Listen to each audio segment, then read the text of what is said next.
Paz do Senhor Jesus Cristo a todos os alunos, eu espero que todos estejam bem.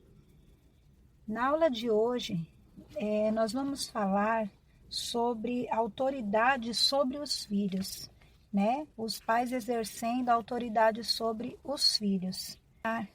Essa história, né? Que Deus ele vai falar muito conosco através desta passagem da Bíblia, que ajuda nós que somos pais, né? Pai e mãe, como que nós devemos agir com os nossos filhos, né? Porque às vezes não é só nós impormos aos nossos filhos e achar que Deus nos deu autoridade e os filhos têm que fazer de acordo com o que nós falamos. Mas, primeiramente, nós devemos impor a palavra de Deus, que ela tem que ser respeitada. E assim os filhos vão ver em nós, que somos pais, respeito e ver que eles estão debaixo de autoridade de Deus, né? Eu vou começar lendo na nossa apostila, né, da lição. E eu gostaria que vocês acompanhassem comigo. É o módulo 2, nós vamos acompanhar na folha 43. Exercendo autoridade sobre os filhos. Os pais que por infortúnio não tiveram oportunidade nem sabedoria para educar os seus filhos quando criança, terão sem dúvida muito mais dificuldade agora com eles já crescido e mal acostumados. A primeira providência que esses pais têm de tomar é quebrar o jugo do inimigo sobre os seus filhos, através da oração. Juntamente com a oração, o bom testemunho dos pais se torna imprescindível, pois esses dois ingredientes, a oração e o bom testemunho, poderão levar os seus filhos à conversão, e assim os filhos serão transformados pelo poder do Espírito Santo, né? É o que eu estava falando. Os filhos, eles vão ver a autoridade do pai através do quê? Da pessoa ter uma comunhão com Deus, né? Ela ter um bom testemunho, ela ser uma pessoa de oração. Ele vai saber que ele está debaixo de autoridade de uma pessoa de Deus, uma pessoa, né, que é usada pela palavra de Deus para exortar, para corrigir, orientar ele, né? Nós lemos aqui no livro de 2 Coríntios, capítulo 5, versículo 17, assim. É assim, se alguém está em Cristo, é nova criatura. As coisas antigas já passaram, eis que já se fizeram novas. É necessário que os pais aprendam a lidar com os seus filhos ou as suas filhas. Os filhos precisam reconhecer a autoridade de seus pais e respeitá-los. Contudo, os pais também precisam aprender a serem líderes espirituais de seus filhos, senão a família ficará desestruturada. A seguir, vamos extrair da palavra de Deus um exemplo do que não fazer, para que possamos aprender o que e como fazer. Nós vamos aprender com a história de Eli, né? Eli, o pai, Ofni e Finéias eram os filhos de Eli. Está escrito no livro de 1 Samuel, capítulo 2, do versículo 12, ao capítulo 4, versículo 22. Nós sabemos que a história do pai Eli, ele não soube mostrar para os filhos o quanto Deus é importante para o ser humano. Vamos ler comigo 1 Samuel, capítulo 2, versículo 12.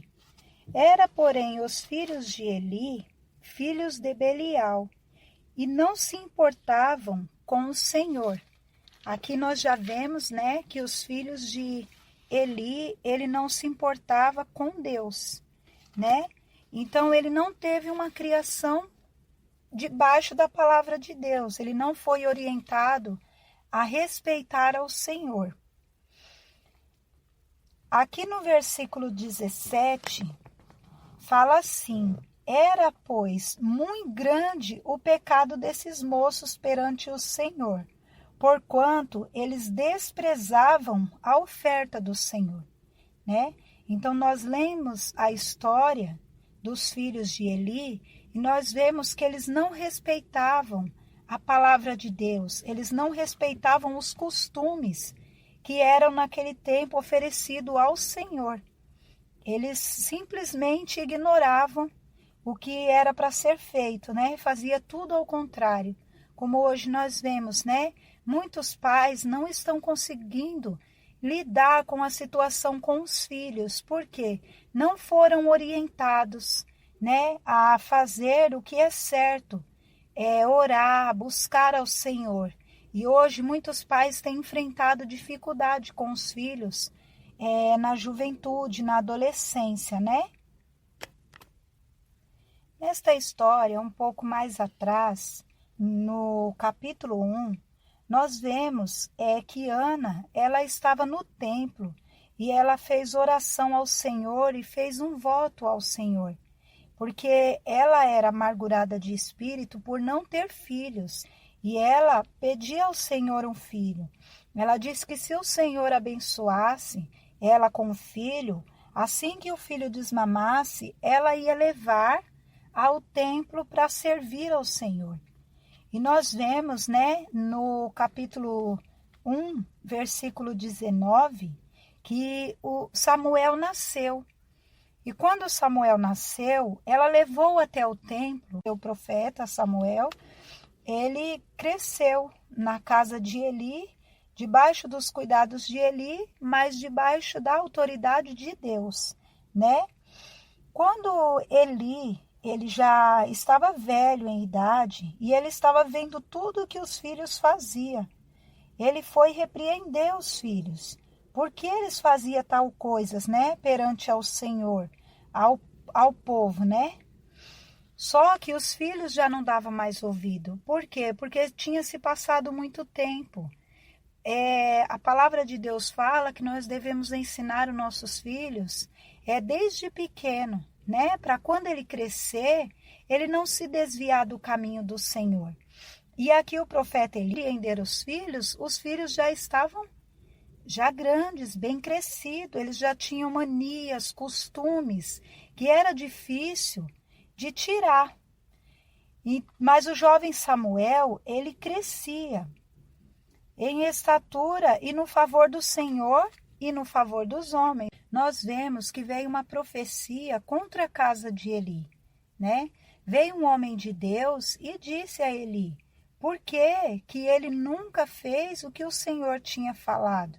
Que Deus tinha escolhido ele dentre todas as tribos de Israel para ser o sacerdote, para subir no altar, queimar incenso e para trazer toda a história sacerdotal perante Deus. Ele deu a casa do pai e todas as ofertas queimadas dos filhos de Israel. Mas o profeta Eli, ele nunca fez o que foi falado, né, para ele fazer.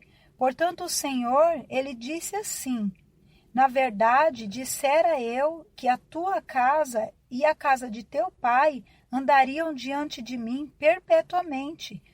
Porém, agora disse o Senhor, longe de mim tal coisa, porque aos que me honram eu honrarei, porém aos que me desprezam serão desmerecidos. Então o Senhor ele estava falando, porque não me honraram, né? Não fizeram o que é certo. Então Deus ele também não ia poder honrar aquela casa, né? Então verás de perto da morada de Deus um tempo com o bem que fará a Israel, e jamais haverá velho em tua casa. O homem, porém, da tua linhagem, a quem eu não afastar do meu altar, será para te consumir os olhos e para te encher de tristezas a alma. E todos os descendentes da tua casa morrerão na flor da idade. Ser-te-á por sinal o que sobrevirá a teus 2 filhos, a Ofne e Finéias. Ambos morrerão no mesmo dia. Então o Senhor ele estava falando, aqueles que me honram, eu honrarei. Porém, os filhos de Eli, eles não honraram ao Senhor. E veio uma maldição sobre a casa de Eli, né? Porque Eli, ele não corrigia os filhos. Ele deixou com que as coisas fossem acontecendo. Tudo bem, né? Era o filho, passava a mão na cabeça. E sempre colocava fardo pesado em cima de Samuel. Samuel, ele fazia tudo o que era certo aos olhos do Senhor. Por quê? Porque Eli estava ali. Ele estava corrigindo Samuel para que Samuel não errasse. Mas os filhos, ele deixava fazer o que tinha que fazer, tudo errado. Darei para mim um sacerdote fiel, que procederá segundo o que tenho no coração e na mente. Edificar-lhe-ei uma casa estável e andará diante do meu ungido para sempre. Então aqui nós sabemos, né? Que no capítulo 2, Deus estava falando que ele ia trazer um sacerdote que ia fazer tudo o que era certo, que foi o profeta Samuel. Então o profeta Samuel, ele já estava crescendo debaixo de autoridade, mas ele estava o quê? Obedecendo ao Senhor. Então ali Deus já estava olhando Samuel, né, como esse sacerdote que ia fazer tudo o que era certo, porque desde pequeno ele já estava sendo ensinado obedecer às leis do Senhor. Ele já obedecia, né? Então no capítulo 3, a gente vê que Deus ele chamou Samuel. Ele chamou por 3 vezes Samuel, né? Até que ele ouviu a voz do Senhor e disse: eis-me aqui, Senhor.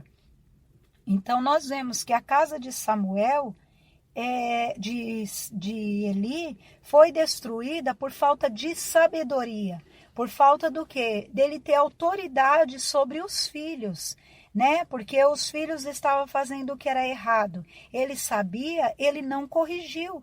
Então aí chegou o tempo, o dia mau, o dia que o Senhor veio para falar com ele, falou: a sua casa será destruída. Os seus filhos morrerão. Por quê? Porque você não ensinou eles a andar no caminho certo, a fazer o que é certo. Então Deus escolheu a Samuel para poder governar, para poder reinar. No 4, nós vemos, né, que Israel, ele saiu a pelejar contra os filisteus, né? E nós vemos um pouquinho à frente que a arca ela foi tomada, né? E Ofne e Finéias, eles foram mortos. Então, Deus cumpriu o que ele tinha falado, né? Que viria essa destruição. Ele não era um sacerdote que ouvia a Deus. Ele agiu mais com o coração, com o sentimento de pai, né? E às vezes nós devemos olhar para a palavra de Deus e ver o que Deus está falando e corrigir os nossos filhos com a palavra de Deus. Se Deus falar que está errado, não adianta a gente ir lá e com o coração de mãe ou de pai, né, agir por sentimento e, não, eu vou fazer isso aqui porque senão meu filho vai ficar chateado. Eu vou fazer isso porque senão a minha filha vai ficar chateada. E aí nós acabamos desagradando ao Senhor e agradando e fazendo a vontade do quê? Dos filhos. Então, depois de tudo isso que aconteceu, chegou a morte de Eli. Ele ficou muito triste em saber. Aí nós sabemos aqui na história, né? Que ele ficou muito triste em saber que ele ouviu muitos barulhos, muitos gritos. E aí ele foi e perguntou, né, o que tinha acontecido. Aqui no versículo 15, fala assim que Eli era da idade de 98 anos. Os seus olhos já tinham cegado e ele já não podia ver.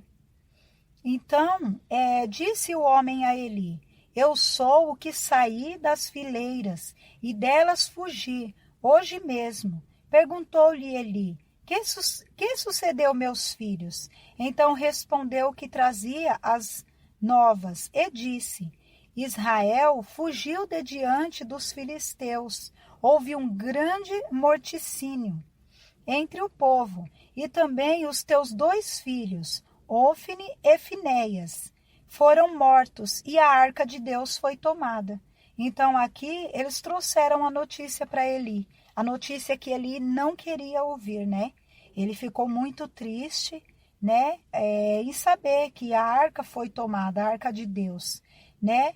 E caiu Eli da cadeira para trás, junto ao portão, e quebrou-se-lhe o pescoço e morreu, porque era já homem velho e pesado. E havia ele julgo a Israel 40 anos. Ele julgou a Israel 40 anos, né? Então ele soube dessa notícia dos filhos, ele se entristeceu muito, ele caiu para trás e morreu. Olha o que nós aprendemos com essa lição, que a maldição, ela não veio somente para os filhos, né, de Eli, ela veio também para ele. Por quê? Porque ele entrou em estado de amargura, ele ficou muito triste com aquilo que aconteceu. Então nós não devemos ir contra a palavra de Deus e a favor dos nossos filhos, né? A gente tem que fazer o quê? Tem que orar a Deus: Senhor, me dê sabedoria. Meu Deus, fala comigo, me ajude a falar com meus filhos, a orientar os meus filhos no melhor caminho, que é a palavra de Deus, para que não venha acontecer, suceder o que sucedeu na casa de Eli, que não venha acontecer na nossa casa também, né?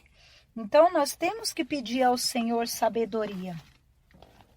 Então essa história nos mostra a dificuldade de se exercer uma liderança espiritual sobre os nossos filhos. Eli foi levantado para ser sacerdote e para liderar o povo de Deus, mas ele teve dificuldade em governar a sua própria casa. Seus filhos foram sacerdotes desobedientes e o fim deles foi trágico. Morreram na batalha contra os filisteus. Por meio desta passagem, nós podemos perceber alguns erros que os pais não deveriam cometer no processo da educação dos seus filhos. Então, foi isso que nós aprendemos hoje, né? Os filhos não sabiam esperar, eles ficavam violentos com a espera, né? Então, que eu peço a Deus, que Deus ele possa nos dar sabedoria, te dar sabedoria para que você venha, né? Falar com os seus filhos no momento certo, na hora certa, e tudo dentro da palavra de Deus, para que os seus filhos eles não venham sair da autoridade espiritual. Amém? Que Deus possa falar mais ao teu coração. Eu vou deixar esse versículo que está escrito no livro de Tiago, capítulo 1, do versículo 5 e 7, para que vocês venham meditar. Se, porém, algum de vós necessita de sabedoria, peça a Deus, que a todos dá liberalmente, e nada lhes improspera. Ser-lhe-á concedida. Peça-a, porém, com fé, em nada duvidando, pois o que duvida é semelhante à onda do mar, impelida e agitada pelo vento. Não suponha esse homem que alcançará do Senhor alguma coisa. Então, nós precisamos pedir ao Senhor que nos dê sabedoria em tudo que nós formos fazer, para que venha suceder, né? Para que o que a gente venha pedir esteja de acordo com a vontade do Senhor, né? Que Deus possa falar mais ao seu coração, né? Que Deus ele traga entendimento e sabedoria para vocês, pais, para conduzir os seus filhos no caminho do Senhor. Amém? Sogro e sogra. Na Bíblia temos ótimos exemplos de relacionamento entre sogro e genros, sogras e noras. O exemplo que nós temos é de Moisés e Jetro. Está escrito no livro de Êxodo, capítulo 18, o versículo 14 até o versículo 27. e da sogra e nora é Ruth e Noemi. Essas passagens exemplificam que esse tipo de relacionamento deve ser frutífero e não maligno. Há pessoas que usam versículos bíblicos para tentarem justificar seus atritos com nora ou genro, sogra ou sogro. Livro de Lucas, capítulo 12, versículos 51 e 52, diz assim: Supondes que vim para dar paz à terra? Não, eu vou-lo afirmo, antes divisão, porque daqui em diante estarão 5 divididos numa casa, 3 contra 2 e 2 contra 3. Neste trecho, porém, o Senhor revela uma divisão com relação à fé, pois ele sabia que a conversão de uma família não seria algo simultâneo para todos os familiares. Ele sabia que ao se converter um membro de uma família, os não crentes daquela família iriam reagir contra, provocando assim uma divisão. Quando se trata de nora e sogra, sogro e genro, serem de fé diferente, o relacionamento será mais complicado. Mas se você é de Deus, tente ter paz com esta pessoa. Livro de Romanos, capítulo 12, versículo 18, diz assim: Se possível, quando depender de vós, tende paz com todos os homens.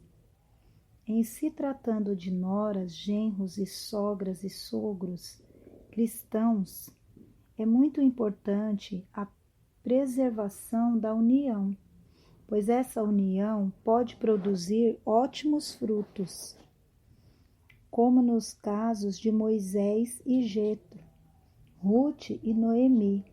Normalmente, o que acarreta um desgaste nesse tipo de relacionamento é a maneira como um olha para o outro. No livro de Mateus, capítulo 6, versículo 22, está escrito assim: São os olhos a lâmpada do corpo. Se os teus olhos forem bons, todo o teu corpo será luminoso.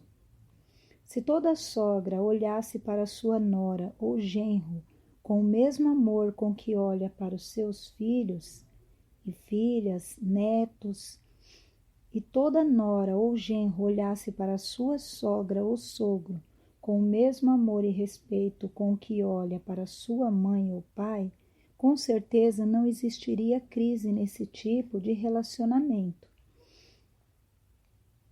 É bom também ressaltar que a sogra e o sogro fazem parte da parentela do casal, porém não fazem parte da casa. Por isso, todo sogro e toda sogra deve tomar cuidados ao dar palpite e se intrometer na vida do casal. Por outro lado, o casal deve entender que na maioria das vezes o que o sogro e a sogra falam é com boa intenção, com um bom conselho. Então aqui nós vemos, o que toda a orientação dentro da palavra de Deus, como a gente deve agir, com os filhos, agir com o sogro, a sogra, nora, com o genro. Então tudo está dentro da palavra de Deus, E se nós agirmos conforme o Senhor nos orienta, então não teremos problemas, Não tem desgaste no relacionamento entre a família. Então o relacionamento será bom se nós ouvirmos o que o Senhor nos diz na palavra, Então eu vou chegando ao final de mais uma lição, que é a lição 4, da nossa apostila do módulo 2, e eu espero que todos possam ter entendido e que Deus possa falar mais com cada um através da palavra, através deste estudo, Que todos possam ter entendimento e que Deus possa edificar o lar de cada um através desse estudo, Que nós estamos tendo. Eu acredito que é para o crescimento de cada um de nós, Deus ele vem nos orientando dentro da palavra dele para que nós possamos lidar com cada situação, com a família, com os filhos e com a parentela. Amém? Eu deixo esse estudo com vocês, que Deus possa dar entendimento e sabedoria em o nome do Senhor Jesus Cristo. Até a próxima aula, em nome de Jesus. Paz do Senhor Jesus Cristo a todos os alunos. Eu espero que todos estejam bem. Na aula de hoje, nós vamos falar sobre autoridade sobre os filhos, né? Os pais exercendo a autoridade sobre os filhos. Essa história, né? Que Deus ele vai falar muito conosco através desta passagem da Bíblia, que ajuda nós que somos pais, né? Pai e mãe, como